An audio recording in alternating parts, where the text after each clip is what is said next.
not close this. Okay, चलो resume में खुल गया. So this was my resume 1 year back. अभी मैंने इसमें latest अपना experience add नहीं करा है.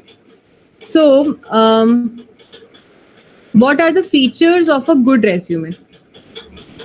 Which I feel is first is कि सबसे पहले तो आपका resume clean होना चाहिए. बहुत ज़्यादा चीज़ें नहीं होनी चाहिए आपके resume में. आपको फील हो रहा है कि आपके पास ज़्यादा एक्सपीरियंस है, ज़्यादा बहुत कुछ है लिखने के लिए, try to write it very precisely. ठीक है. सबसे पहली चीज़, इम्पॉर्टेंट इन्फॉर्मेशन जो है वो आपके हेडिंग पे हो तो ज़्यादा बेटर होएगा. जैसे कि आपकी ईमेल आईडी, आपका फ़ोन नंबर, जिससे कि एचआर आपको कॉन्टैक्ट करेगी. आपकी LinkedIn ID, it is optional, you can add, you can not. I have added it and it was beneficial. As मतलब जो मेरा गार्टनर का ऑफर था वो लिंक्डइन से अप्रोच किया गया था. So recruiters are very active on LinkedIn nowadays. So if you are active, you are maintaining your LinkedIn, it is well and good. Otherwise, it is your personal choice. But I will recommend that be active on LinkedIn. Try to keep your profile more updated. जो भी certifications आप कर रहे हो, कुछ भी आप progress कर रहे हो, so try to post it there और वहाँ पे आप अपने work experience में उसको लिख सकते हो, right? Next section will be anything latest is happening. ठीक है. जो भी आपका latest experience है वो सबसे पहले आएगा. So what was my latest experience at that point of time? I was working at Accenture. I had talked about that मैंने Accenture में क्या क्या किया. अब मैंने यहाँ पे ना बिल्कुल कहानी नहीं गा दी है बिल्कुल यहाँ पे कि ठीक है मैंने 2 साल काम किया तो मैंने ये किया, ऐसे ऐसे हुआ, ये सब हुआ. No, I have written every point precisely. ठीक है. I have developed interactive dashboard using Power BI, providing real-time insights into key business metrics and improving decision-making progress. इससे समझ में आ गया. I have an understanding of Power BI. I can make dashboard around it and I can create, like I can deal with anything which is happening with Power BI on a basic level. ठीक है. Active involvement with stakeholders for handling all end-to-end requirements. अब यहाँ पे मैंने एक line में बता दिया कि ठीक है, I have worked with my may be team members with scratch of a project. ठीक है. जहाँ से रिक्वायरमेंट गैदर करने से लेके मैंने पूरा प्रोजेक्ट डेवलप करा है. So this line made it clear कि मैंने एक्टिवली इन्वॉल्वमेंट गैदर करी है स्टेक होल्डर से, उन पे बैठ के डिस्कशन करा है, फिर उसको डैशबोर्ड में कन्वर्ट करा है, डेटा कलेक्ट करा है, सो and so. So this line have cleared everything that I have worked on a scratch projects as well. Managing regular refresh, data validation, fulfilling enhancement and dashboard view of per client request. मतलब कि मैंने maintenance का काम भी किया है. मतलब जो पहले से डैशबोर्ड बने हुए थे उनमें कोई मेंटेनिंग रिक्वेस्ट आ रही है, कुछ भी मेंटेनेंस का काम है, ऑपरेशनल काम है, आई हैव हैंडल दैट. ठीक है. Now utilise Excel. I had worked in Excel, तो मैंने एक्सेल भी यहाँ पे एक लाइन में छोटा सा लिख दिया बिकॉज एक्सेल मैं ज़्यादा नहीं हाईलाइट करना चाह रही थी. आई वांट कि मेरा जो एचआर है वो ज़्यादा फोकस करे कि मेरी पावर बीआई में एक्सपीरियंस काफ़ी है उस पर. Next I wanted them to focus कि मैंने अपनी कंपनी में कुछ अच्छा प्रोग्रेस किया था. So to show my progress I have use some numbers here कि automating data cleaning, quality checks and visualisation task through Excel. मैंने वहाँ पे ऑटोमेशन किया थ्रू एक्सेल एंड उस ऑटोमेशन का मेरी टीम पे क्या इफेक्ट था. मतलब मैंने क्या जो भी कंट्रीब्यूशन मैंने टीम पे दिया उसका इफेक्ट क्या था. सो मैंने उसको क्वांटिफाई कर दिया दैट 60% ऑफ रिपोर्टिंग टाइम जो था हमारा वो रिड्यूस हो गया और हम ज़्यादा जल्दी रिपोर्ट कर पा रहे थे. तो उससे क्या डिपिक्ट हुआ कि yes I was actively working with the team and trying to solve some problem in the team. ये सत्या. मैम अगर हम ही इंटर्नशिप पे बोलेंगे कि इंटर्नशिप पे हम के तो वो नंबर्स कैसे ऐड करेंगे हम? यस. सो उसके लिए I have asked you guys to work on the data play data set. So this is why we wanted you guys to work on the data set so that आपके अंदर भी वो confidence आए. जब आपको निशांत या फिर महिमा आपको कोई प्रॉब्लम स्टेटमेंट प्रोवाइड करेंगे, so those will be the real time problem statements which they might be like fighting from और फीलिंग की जिसमें इम्प्रूवमेंट हो सकता है, वो प्रॉब्लम स्टेटमेंट्स वो आपको देंगे जो कि उन्होंने शायद पिछले बैच में फील करी होंगी या इस बैच के साथ फील कर रहे होंगे. And you need to work on that data to maybe give some solutions for that problem or analyze that problem. तो जब आप ये सारे काम करोगे and you will make a dashboard out of it, so आप लिख सकते हो अपने resume में that we have worked with the real time data and given so and so solution which made our company progress a bit more. Right? So इस तरह के insights आप लिख सकते हो. जब आपने काम किया होगा तभी आप लिख पाओगे.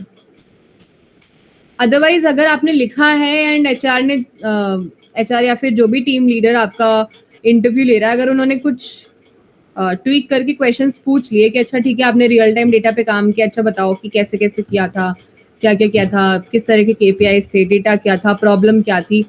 आप जब काम कर रखे होगा ना आपने, तो आप बहुत आसानी से उसको बता दोगे. पर अगर जब आपने काम नहीं किया होगा तो वो आप मतलब मैं लिख के देती हूँ आप 99% उसमें अटकोगे और आपसे क्रॉस क्वेश्चन जब हो जाएगा तो आप फिर वो चीज़ again it creates tension in interview, फिर आपको नर्वस बना देगा and it spoils the interview. तो आप अपने रेज्यूमे में जो चीज़ें लिख रहे हो try to keep it more real. झूठ कभी मत लिखना रेज्यूमे में. आई कैन से मतलब जो लोग अगर रेज्यूमे में झूठ बोल के अगर आगे बढ़ भी जाते हैं ना, they face a lot of, छोटी मोटी प्रॉब्लम नहीं बोल रही, they face very high amount of problems in their career. Because जो आपने लिखा है ना उस हिसाब से एक्सपेक्टेशन सेट होती हैं कि जब आप कंपनी में एंटर करोगे, so what kind of work a manager can expect out of you. आपको वो काम असाइन हो जाएगा and if you don't know how to work on that, that will create a negative impact on your progress in the company. So try to keep your resume as real as it can be. Exaggerate मत करना किसी fact को. And you are freshers, तो आपसे ज़्यादा expectation नहीं रखेगी कोई कंपनी. They all know कि आपके पास बेसिक नॉलेज हो सकती है, एक्सपर्ट नॉलेज आपको कंपनी में ही मिलेगी काम करते करते. So they are expecting only basic knowledge out of you. ठीक है. सो आपको उस तरह से लिखना है. सो मैंने काम किया था, आई हैड द एक्सपीरियंस, तो मैंने उसको लिखा कि ठीक है I have reduce the 60% time of our reporting. Right. फिर मेरे पास SQL का थोड़ा एक्सपीरियंस था, so I have documented the SQL experience. Then I have also worked on Azure data factories. वहाँ पे मैंने पाइपलाइंस बनाई थी, मैनेज करी थी, मेंटेन करी थी, वहाँ पे डीबगिंग करी थी पाइपलाइंस की. So I have used that experience too. ठीक है. Now you can see my internship. उससे पहले मैंने इंटर्नशिप करी थी. So I have written my internship experience so short. क्यों? क्योंकि मेरे पास इंटर्नशिप पे ज़्यादा एक्सपीरियंस नहीं था. मैंने वहाँ पे पाइथन पे काम किया था, स्पार्क पे काम किया था, डेटाब्रिक्स पे काम किया था. बहुत आई कैन से बहुत बेसिक काम किया था. कुछ क्वेरीज लिखना, डेटा स्ट्रीमिंग सीख ली थी क्या होती है, ETL प्रोसेस आ गया था स्पार्क में कैसे करते हैं, तो मैंने उसको 3 लाइन में एक्सप्लेन कर दिया. क्यों? देखो, अगर मैं सिर्फ इंटर्नशिप के बेसिस पे अपना रेज्यूमे बना रही होती तो मैं इसको थोड़ा और अच्छे से एक्सप्लेन करती. इसमें मैं एटलीस्ट 3-4 पॉइंट और ऐड करती, थोड़ा सा क्वांटिफाई करने की कोशिश करती जो भी चीज़ें मैंने करी हैं. राइट. बट क्योंकि मेरी इंटर्नशिप अभी फोकस पॉइंट नहीं थी, मेरा एक्सेंचर का एक्सपीरियंस मेरे रेज्यूमे का फोकस था, इसलिए मैंने यहाँ पे थोड़ा ज़्यादा ध्यान दिया और इंटर्नशिप को मैंने थोड़ा सा कम वर्ड्स यूज करके और उसको एक्सप्लेन कर दिया कि ठीक है मैंने इस पे भी काम किया है, I have a basic knowledge of these technologies. ठीक है. नेक्स्ट इज, अब उससे पहले क्या हुआ था, आपकी एजुकेशन हुई थी. ठीक है. सो मेंशन योर एजुकेशन. बहुत ज़्यादा अपनी एजुकेशन के बारे में लिखने की रिक्वायरमेंट नहीं होती है रेज्यूमे में. राइट? अगर आप चाहते हो ज़्यादा से ज़्यादा अपना आप CGPA अगर बहुत अच्छा है, बहुत ही ज़्यादा अच्छा है, तो लिखो if you are average, below average, doesn't matter, लिखने की ज़रूरत नहीं है। ठीक है, जस्ट मेंशन कि आपने कौन सी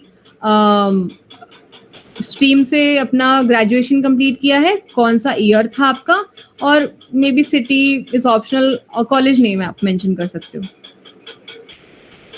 ठीक है, इतनी इन्फॉर्मेशन काफ़ी होती है आपकी ग्रेजुएशन के लिए।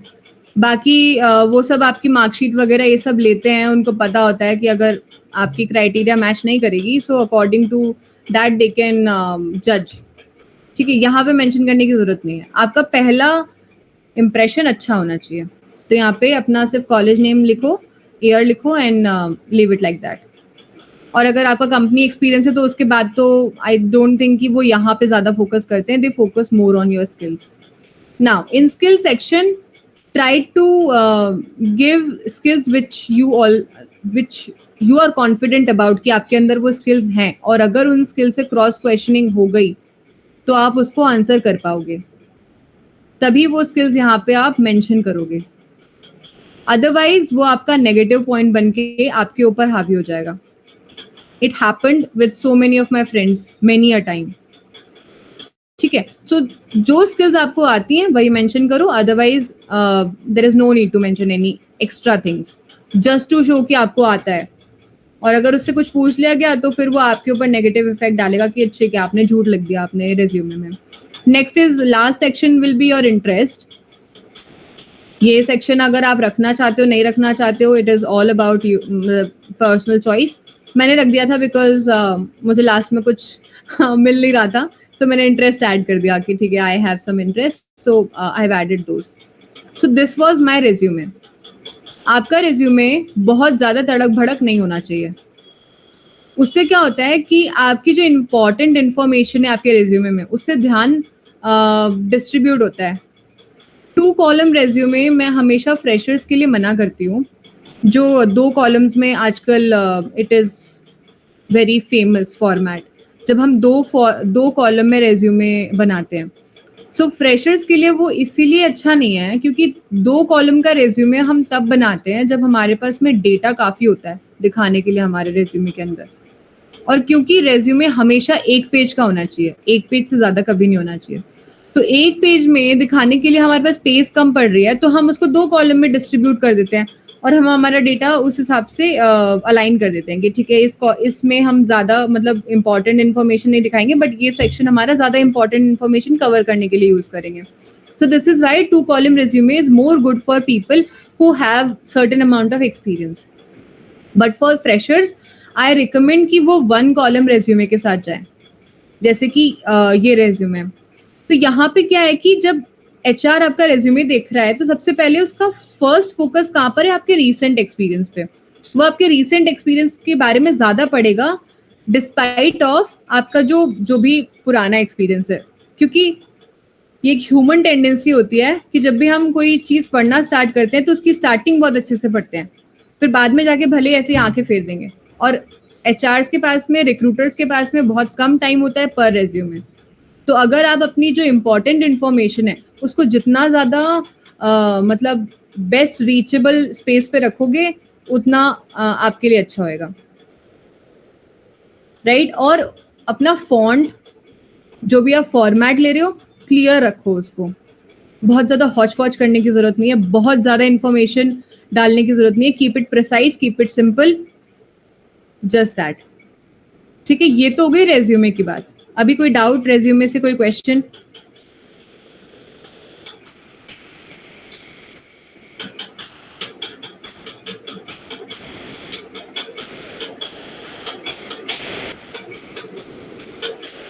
हाँ, एक और चीज़, मैंने यहाँ पे सर्टिफिकेशन का सेक्शन ऐड नहीं किया है बिकॉज मेरे पास नहीं था उस टाइम पे। ठीक है, अगर आपके पास कोई सर्टिफिकेशन है you can add that, you have some achievements you can add a section of achievement. ठीक है, मेरे पास में कोई वैसा मतलब लिखने लायक मुझे लगा नहीं achievement, so I haven't added the section there. So achievement और सर्टिफिकेशन के 2 मतलब सेक्शन और ऐसे हैं जो ऐड किए जा सकते हैं इफ यू हैव। ठीक है, Otherwise, I think I've covered every point. Right. Any questions?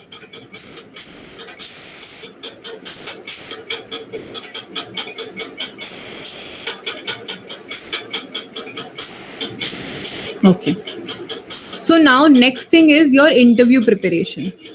कि आपको अपनी लेट्स सपोज आपको कॉल आ गई है एचआर के साइड से and now you are preparing for your interview.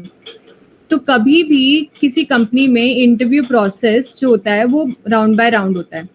ठीक है.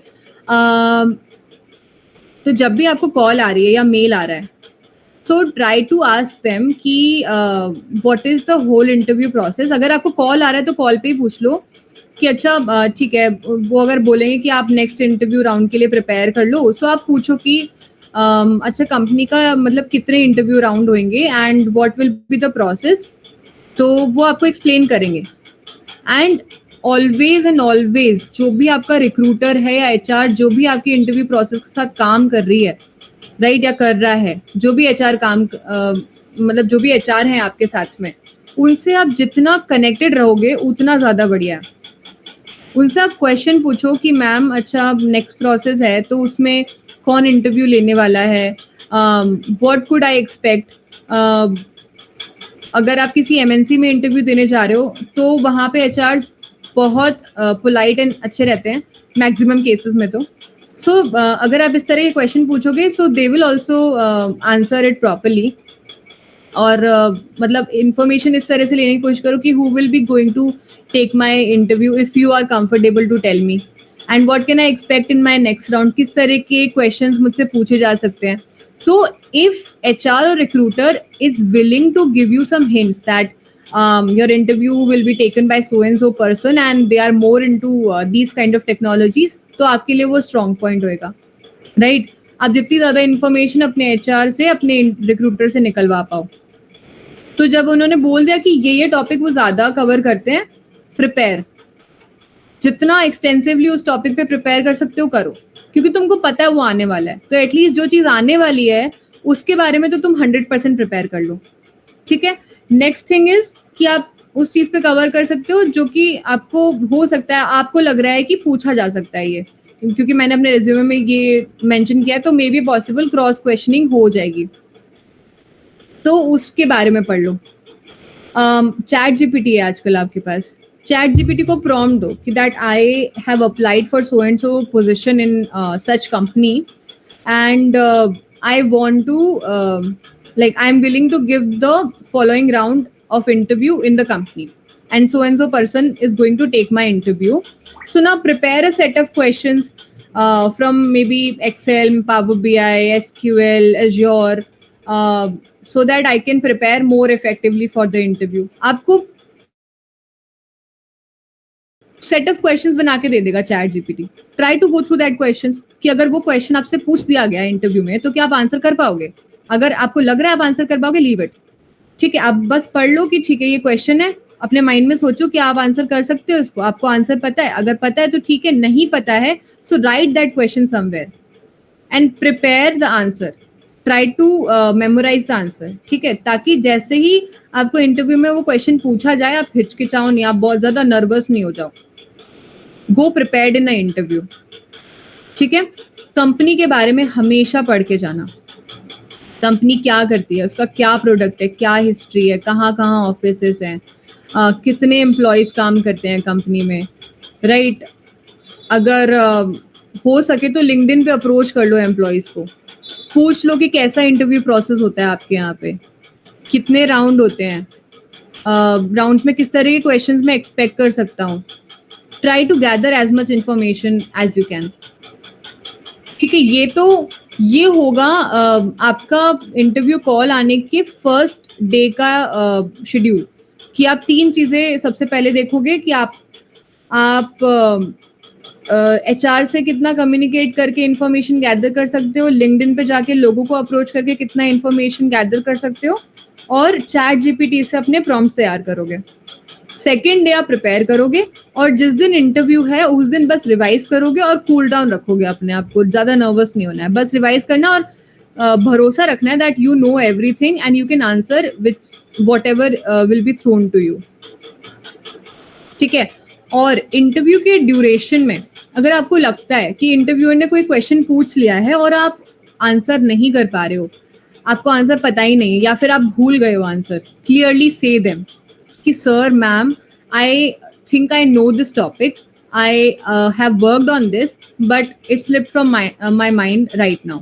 या फिर अगर आपको आंसर नहीं पता है so you can say that I don't know about this topic but I can surely read about it more. So this shows कि ठीक है आप उस इंफॉर्मेशन के बारे में और जानने के लिए रेडी हो बट आपको अभी नहीं पता है, इट इज टोटली ओके। कोई ये एक्सपेक्ट नहीं करता है कि आपको 100% चीजें आ सकती हैं, पॉसिबल नहीं है। हम ह्यूमंस हैं, हमारे अंदर एरर्स हो सकती हैं, हमें कुछ इन्फॉर्मेशन ऐसा हो सकता है नहीं पता है, ठीक है। एंड यू आर फ्रेशर्स, ठीक है। सो आपसे बहुत ज्यादा एक्सपेक्टेशन इंटरव्यूअर्स की नहीं होगी, आपसे सिर्फ इतनी एक्सपेक्टेशन होगी कि जो आपके बेसिक्स हैं वो बहुत अच्छे से क्लियर होने चाहिए। बेसिक क्वेश्चन अगर आपसे पूछ दिया गया है तो आपको आंसर दे देना है। फिर उसमें अगर आपने आ ऊ इधर उधर किया तो फिर वो आपके उस पर नेगेटिव पॉइंट जाएगा कि इनको बेसिक्स ही नहीं आता है, तो फिर आगे क्या पूछे। बेसिक्स आके बहुत स्ट्रांग होने चाहिए जो कुछ भी आपने सीखा है, ठीक है। वो कॉन्फिडेंटली आप आंसर कर दोगे, वो मे बी इंटरमीडिएट क्वेश्चंस की तरफ जाएंगे और अगर उसमें से 1-2 क्वेश्चन आप नहीं आंसर कर पाए, इट इज ओके टोटली। तो उसमें घबराने की जरूरत नहीं कि अरे यार मैं क्वेश्चन आंसर नहीं कर पाया। वो धीरे धीरे बढ़ेंगे, वो तो चाहेंगे कि आप ज्यादा से ज्यादा जानते हो ताकि उनकी मेहनत कम हो जाए, पर अगर आपको नहीं पता है इट इज ओके, ठीक है। सो this is all my tips and tricks which I have used during my interview journeys as a fresher, as an experienced person. Any questions from that?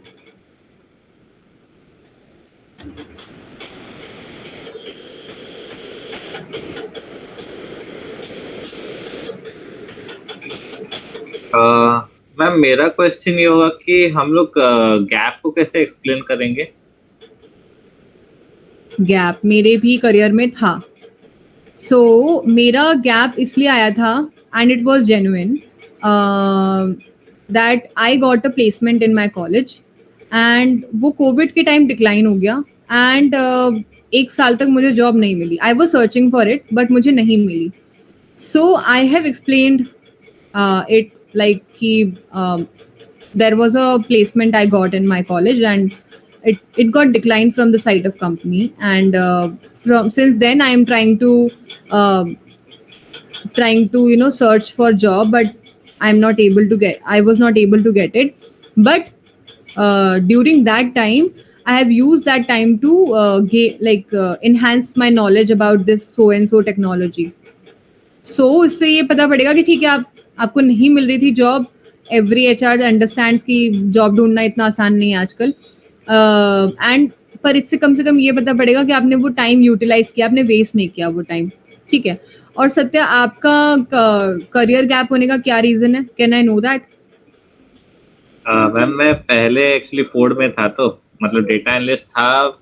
मार्च पे मेरा रिजाइन कर दिया हूँ, तो अभी से फील नहीं रहा है, वही प्रॉब्लम है। आपने रिजाइन किया था कि एब्सकॉन्ड किया था?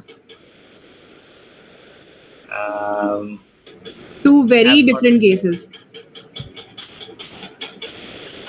अगर आपने रिजाइन किया था, राइट,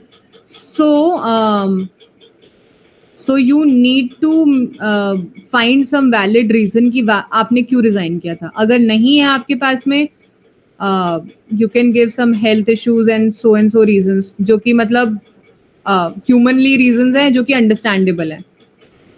ये बहाने बना सकते हो, राइट। अब बनाना पड़ेगा बहाना क्योंकि अब तो हो गया करियर गैप, राइट।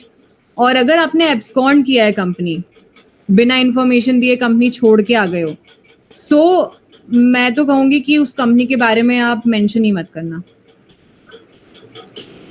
क्योंकि वो आपके बिहेवियरल पे नेगेटिव मार्किंग होगी। नहीं, ऑन पेपर मेरा पूरा रेजिग्नेशन ही लिखा गया है, कि मतलब आप रिजाइन की कंपनी से, कंपनी दिखे तो रिजाइन दिखाएगा पूरा। अच्छा नहीं, रिजाइन दिखाएगा, but do you have any documentation? आपका रिलीविंग लेटर, आपका जो भी डॉक्यूमेंटेशन होता है कंपनी छोड़ने के बाद में, do you have all these documents?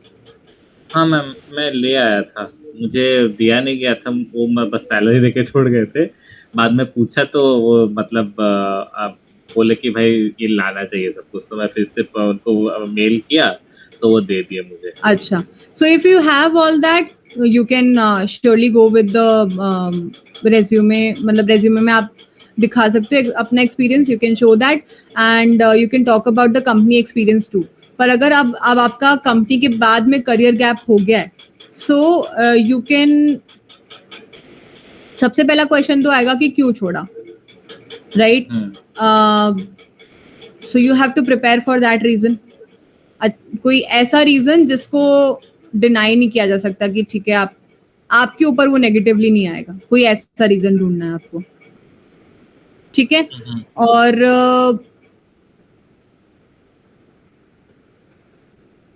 और तो आप ऐसे ही एक्सप्लेन कर सकते हो, और ये बस आपको ऐड करना है कि आपने जो भी टाइम स्पेंड किया है अपने रेजिग्नेशन के बाद, जिस टाइम पे आपको जॉब नहीं मिल रही है, उस टाइम में आपने अपनी स्किल्स एनहांस करी है।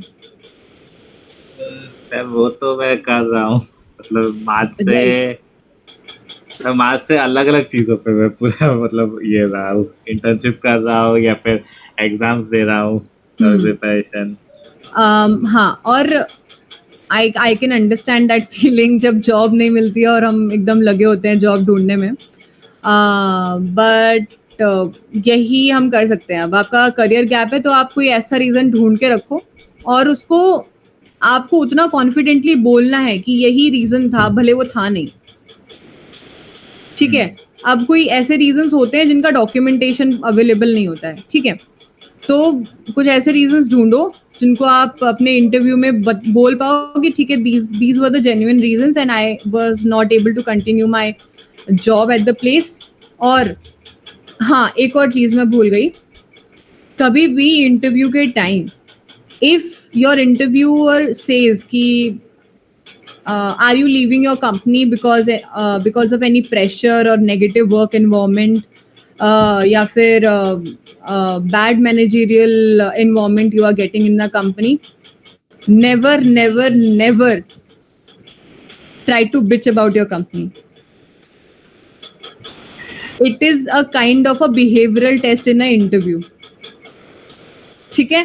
कभी भी अपने इंटरव्यू के बारे, अपने करंट कंपनी के बारे में, अपने करंट कलीग्स के बारे में, अपने करंट मैनेजर के बारे में बुरा मत बोल देना इंटरव्यू में, ठीक है? अगर आपको ये भी बताना है कि आपका कंपनी कल्चर खराब था या टॉक्सिक हो रहा था, try to phrase them in some honey coated words.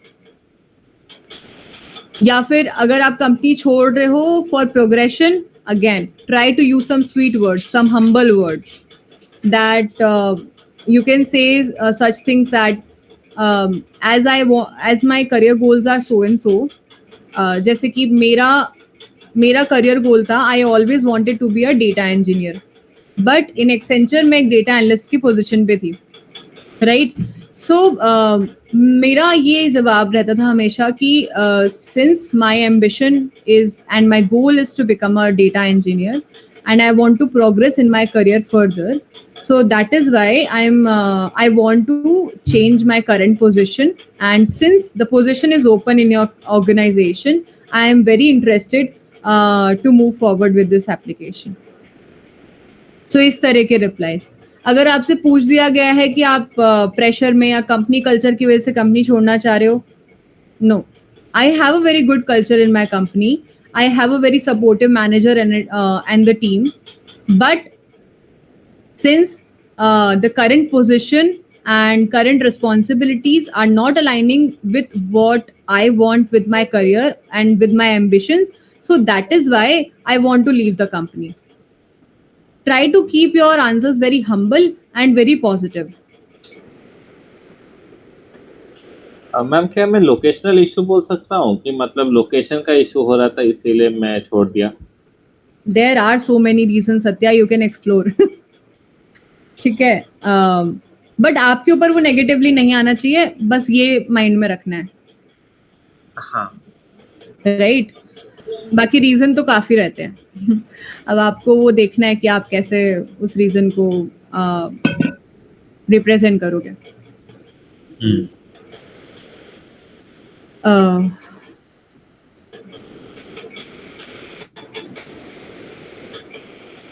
Any questions?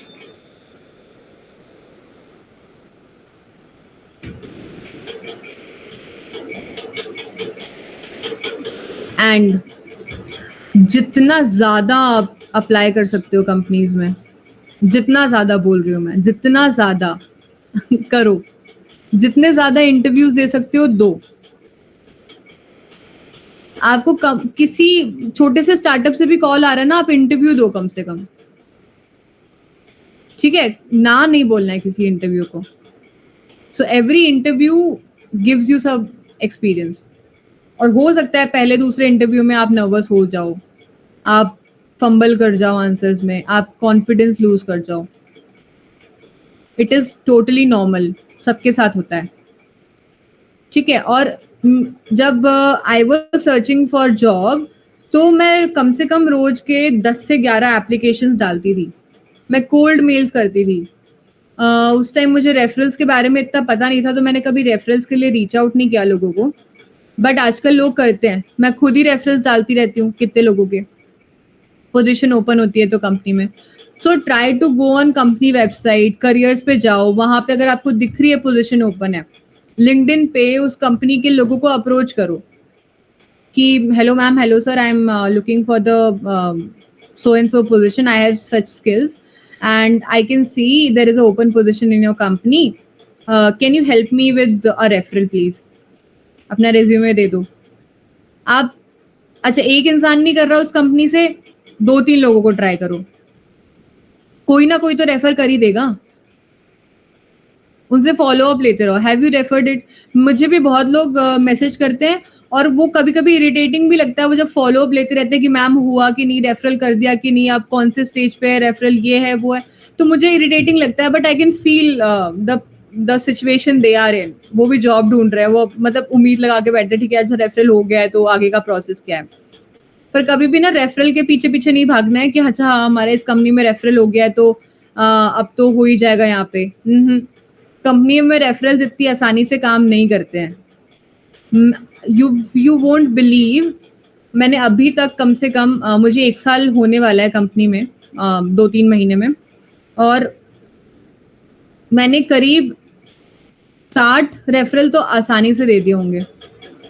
But recruiting team and HR team don't take referrals directly from employees, क्योंकि उनको एम्प्लॉयज को रिइम्बर्स करना पड़ता है फॉर अगर उस रेफरल पे कोई एम्प्लॉय हायर हो जाता है तो हमको उसके पैसे मिलते हैं रेफर करने के इनसाइड द कंपनी. बट हमारे रेफरल्स नहीं लिए जाते, they will reach to those people from some other channel, और फिर वो बोल देंगे कि वो आपके रेफरल से हायर नहीं हुआ था, वो हमने अदर चैनल से उनको रीच आउट किया था. सो रेफरल्स वर्क लाइक दिस. वो डायरेक्टली वर्क नहीं करेंगे. हमें शायद यहाँ पे प्रोग्रेस नहीं दिख रही होगी कि आपका रेफरल के स्टेज पे है, अप्रूव हुआ है कि नहीं हुआ है, क्या हो रहा है. पर मे बी मैं मतलब एम्प्लॉयज के बारे में बता रही हूँ, अगर आप किसी को रीच आउट कर रहे हो फॉर रेफरल तो उनको शायद इन्फॉर्मेशन नहीं दिख रही होगी. सो डोंट ब्लेम देम कि वो नहीं बता रहे हैं, क्योंकि उनके पास इन्फॉर्मेशन है ही नहीं. HR रिक्रूटिंग टीम थोड़ी अलग तरीके से काम करती है. तो शायद उस टाइम के लिए उस रेफरल पे कोई बंदा सेलेक्ट हो गया होगा, क्या पता वो रेफरल लेट गया है तो आपको शायद किसी दूसरी पोजीशन के लिए वो लोग रीच आउट कर लें. एटलीस्ट गार्टनर में तो ऐसा होता है, कम से कम 12 मंथ्स तक आपका रेज्यूमे सिस्टम में रहता है, और कोई भी ऐसी सुटेबल पोजीशन होती है तो वो रीच आउट करते हैं जो भी रेफरल्स होते हैं. और ऐसी स्टोरीज मैंने सुनी है. सो आई बिलीव कि ऐसा करते हैं रिक्रूटर्स और HR कंपनी में. I don't know about other companies. ठीक है, तो रेफरल्स का ट्राई करो. और किस किस मेथड से आप कर सकते हो, आप डायरेक्टली भी कंपनी के वेबसाइट से अप्लाई कर सकते हो, वो ज्यादा मुझे लगता है कि इफेक्टिव तरीका है. रेफरल्स में तो फिर भी इग्नोर हो जाते हैं कई बार रेज्यूमे. ठीक है, वो करो. जितने ज्यादा जगह से आप अप्लाई कर सकते हो करो. Yes, Shraddha. Ma'am, what is the difference between referrals and cold mails?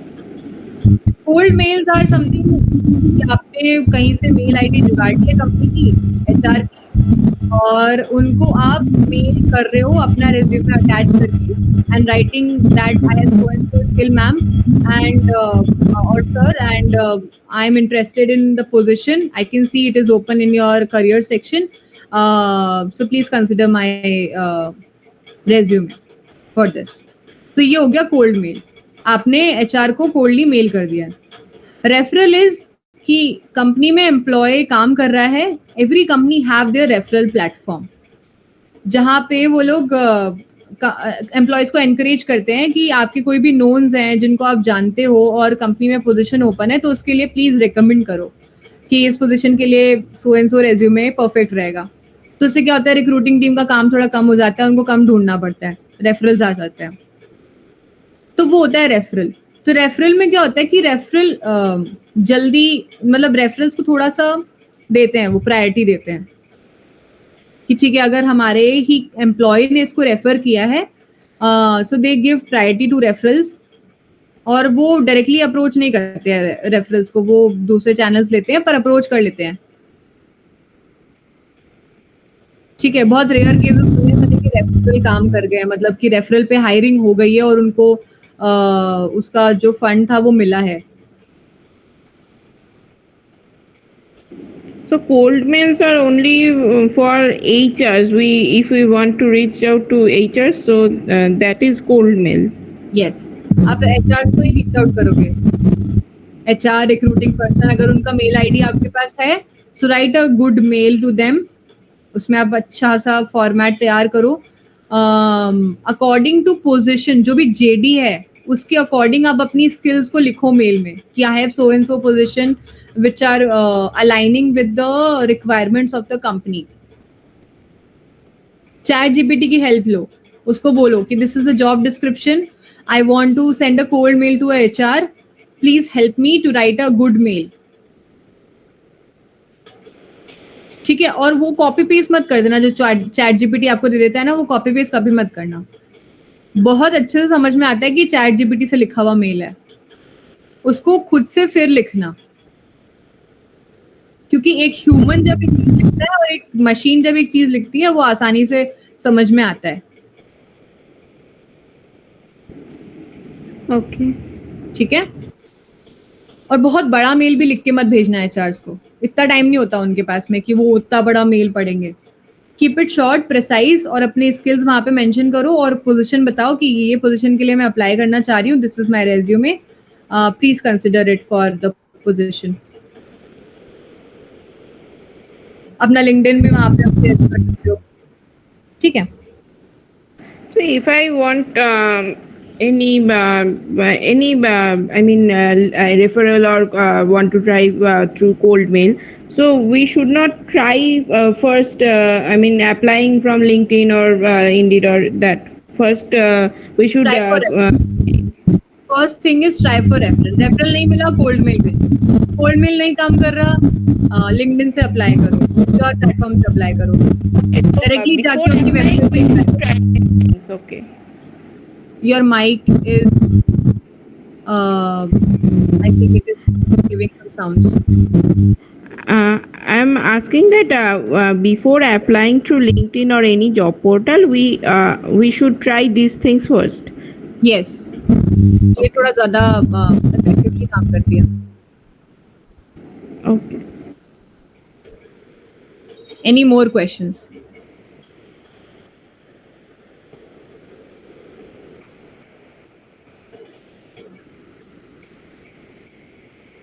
Wait for 3 more minutes and then I will wrap up the session.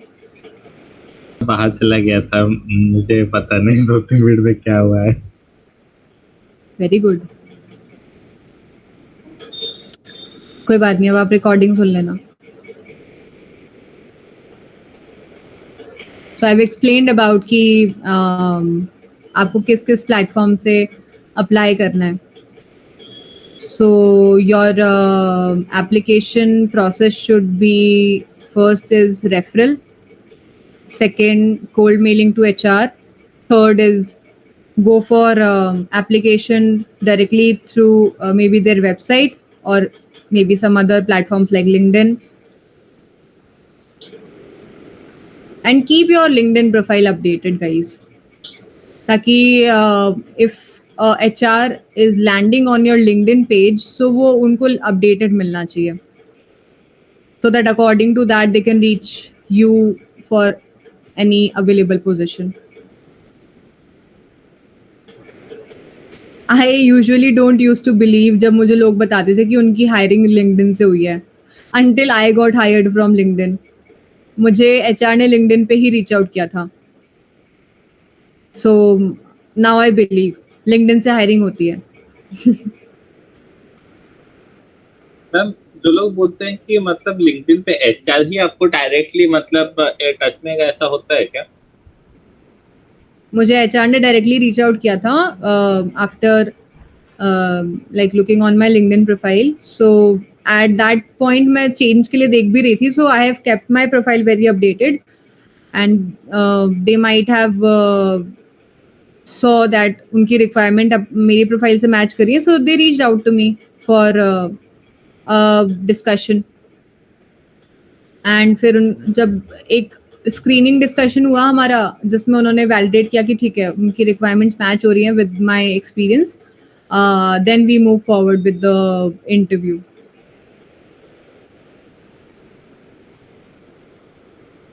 मेरी भी पहले तो reach out कर- के एचआर ने मुझे लिंक्डइन पे रीच आउट किया था खुद से. Right. Like हाँ, I didn't आते हैं. know about the company, but they reached out on LinkedIn. Same happened with me. I didn't had much idea about Gartner. मुझे पता था कि गार्टनर नाम की कंपनी है and they deal with data analytics and उनका प्रोडक्ट ही data analytics है. I knew that, but मुझे बहुत ज़्यादा इन्फॉर्मेशन नहीं थी कंपनी के बारे में.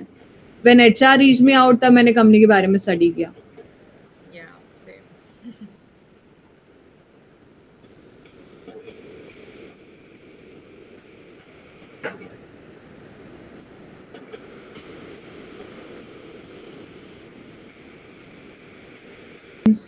मोर क्वेश्चंस? इसके अलावा किसी टॉपिक पे question related to your job search?